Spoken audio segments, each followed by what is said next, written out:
We are back with another how-to video with none other than the infamous Bryce. What up, y'all?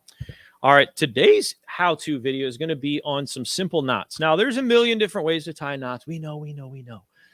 We're just going to show you 3 of the most common knots that we would use. I'd say probably 9 times out of 10. Yeah, the first one that we're gonna do, I believe it's the first one that we're gonna do, is the one that I tie every single time, right? Unless I'm using braid. Heck yeah.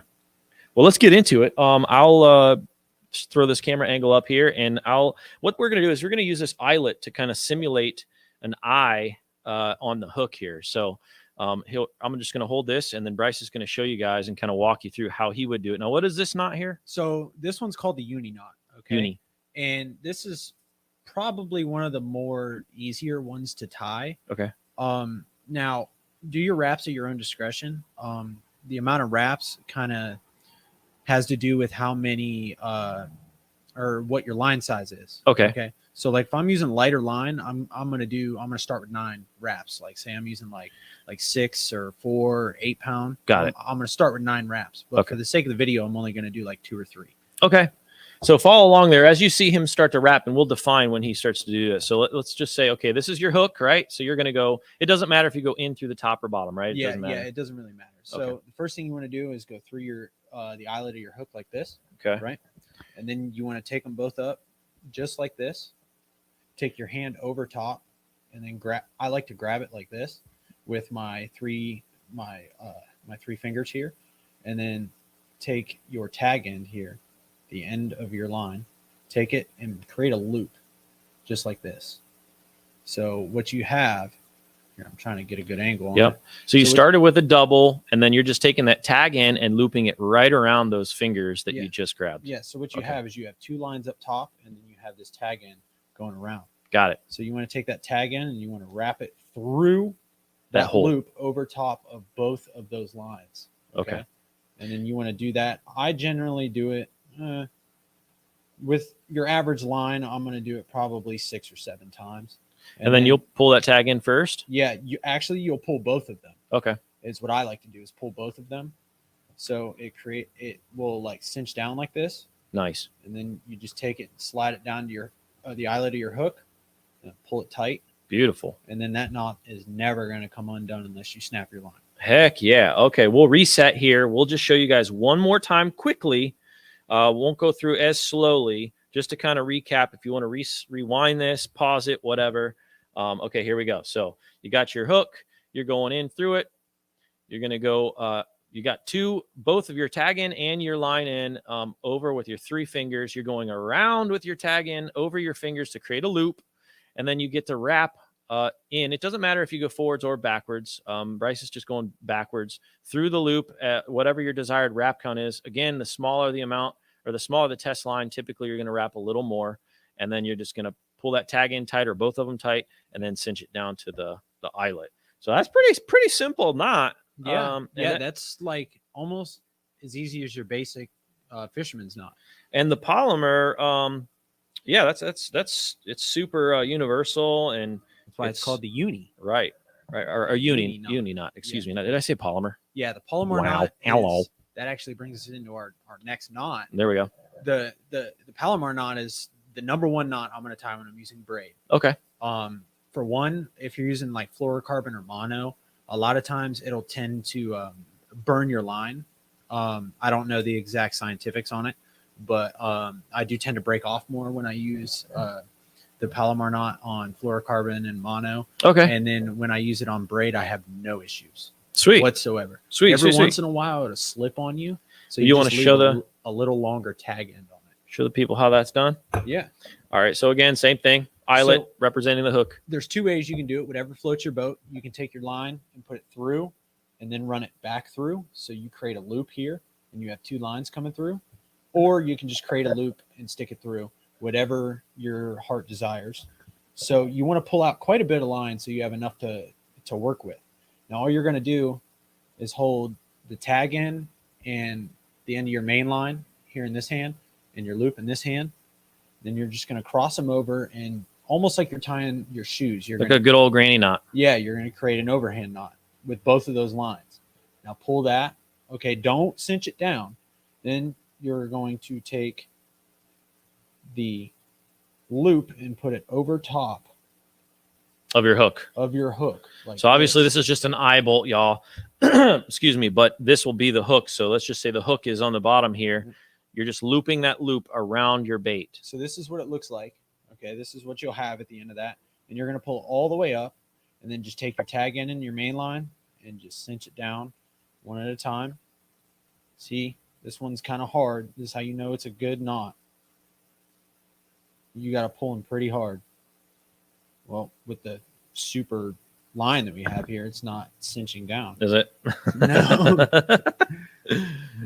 There we go. It goes. Just got to add a little to it. Dude, super strong. There it is. And that knot is never going to break on you. And this is why I like tying it, because you actually have two lines here holding your hook on. So it's not just one. You have two there. So you have double the strength, in my opinion. Yeah, heck yeah, man. I feel like I have double the strength, and it gives me more confidence. Right. And that's why I tie it with braid, especially if I'm frogging or if I'm flipping into real heavy stuff. That is the number one knot I'm tying. So again, we'll do a quick recap on this one, just a quick flyby, and then I'll kind of walk it through. Let me get this undone here. Excuse me. All right, here we go. There's your line. Back to the camera. So again, take it through. Either through or two at a time. Regardless, you're just trying to create a loop on this end and pass it through the eyelet. Whether you go one and fish it back through or create a loop and go through, it doesn't matter. There you go. So then you're going to pull out enough to work with. Do your overhand knot with your loop. Okay. So your loop is literally just going over and looping, if that made sense, the part that you're passing through, and you're left with a loop here that goes over your bait onto your eye. And then pull all the way up over your eyelet, and then just pull them both. Yep. You can pull them both. You can pull one at a time. And again, this twine is super thick and hard. You almost have to you got to yeet it. You got to yeet it. It cinches down. But there we go. So there's your knot.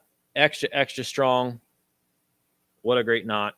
Okay, next we got what we're going to call the double uni. I don't know why I said that like that. Like we created it, right? Yeah. Now, the double uni is your basic leader knot. Okay. Right. So if you want to do a connection from braid to fluorocarbon or braid to mono or fluorocarbon to mono, if that's your thing, I tend to go braid to fluoro. That's just me. Or the braid to mono. So it's when you're doing like line connectivity. So when you're trying to connect two different lines, typically speaking, if I'm doing this, I'm using a braid and I'm going like a fluoro leader for walleye or something like that. So here's usually how it goes. Oh, there's a little air compressor action. Be right back. Off the cuff, no fluff, guys. We don't edit this stuff. We go raw. All right, here we go. So we got two different lines. On this particular knot here, we're going to simulate the two separate types of line. Let's just say the green is the leader or vice versa, and red is going to be your main line. We'll call it braid. So the red is going to be your main line, okay? The green line is going to be your leader material, okay? So what you're going to do is you're going to take them, and both of your ends you want to have going opposite ways, okay? So you're going to pull it like this, and one end's going to be over here. One end's going to be over here. So you basically just took two of them. You overlap them each other like so. So okay. all you're doing is just overlapping them. And then it doesn't really matter which one you do first, in my opinion. Some people like to do one side first. I don't really care. Yeah. So all you're going to do is just create a uni knot over top of both of these lines. Right. Okay. So boom, you got your uni knot. It's going over top of both of these lines. You got your loop, just like we talked about in the first knot we discussed. Yep, you got your loop. So you're going to wrap it. I'm only going to wrap it twice for the sake of the video. And then you're going to cinch that down nice and tight. So all it is, that's just a uni over top of that red line. Now, at first, you don't want to cinch it down too tight. You want to leave it moderately loose so you have room to work. You can pull some line out and stuff.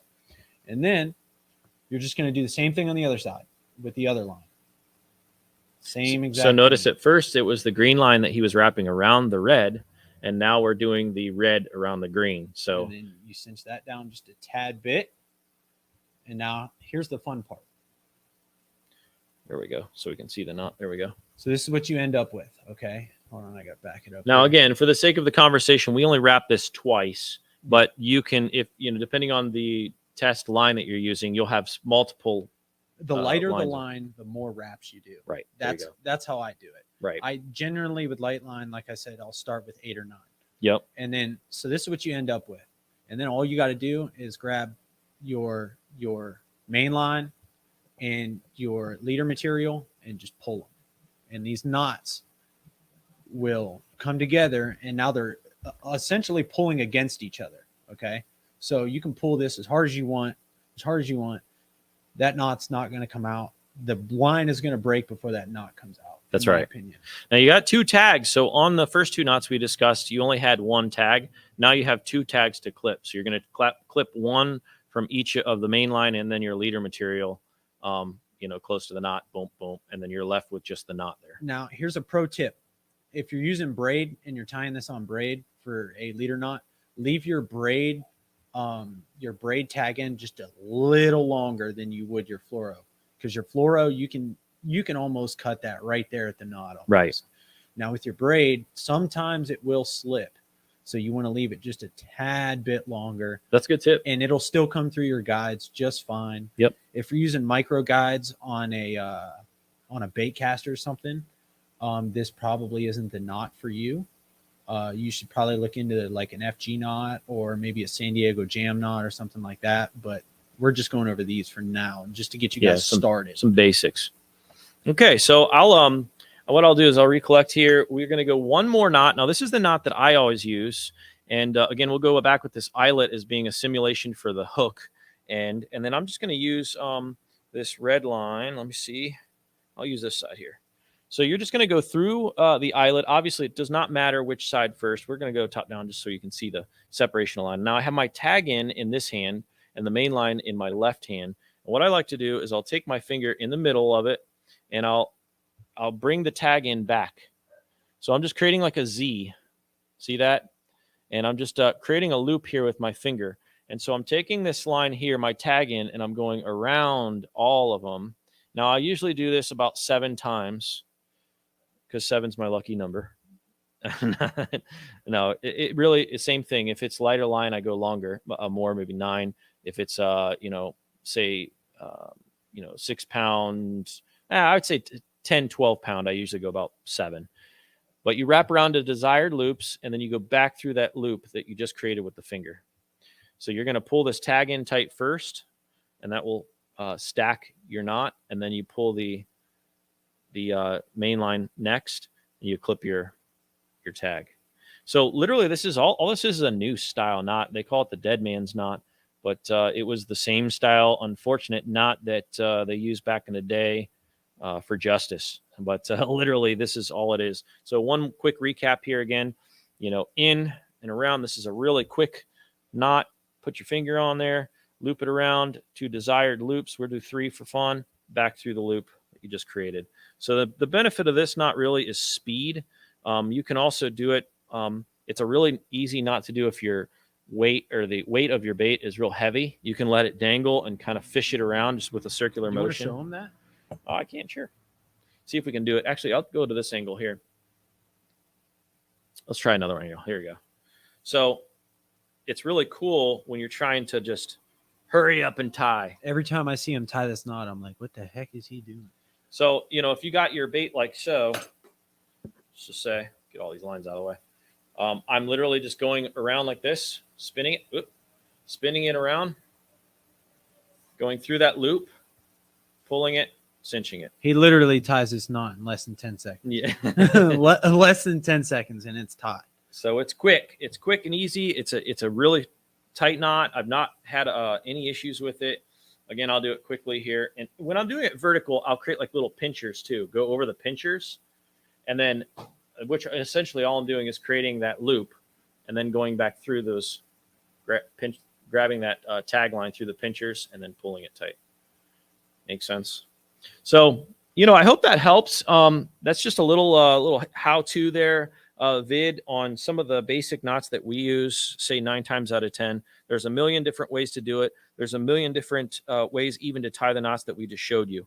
So, but that's how we do it, and it works for us. So hopefully that helps. Hopefully that provides some sort of tip that you can use in the future. We appreciate you watching. We'll talk to you later. Peace. Later.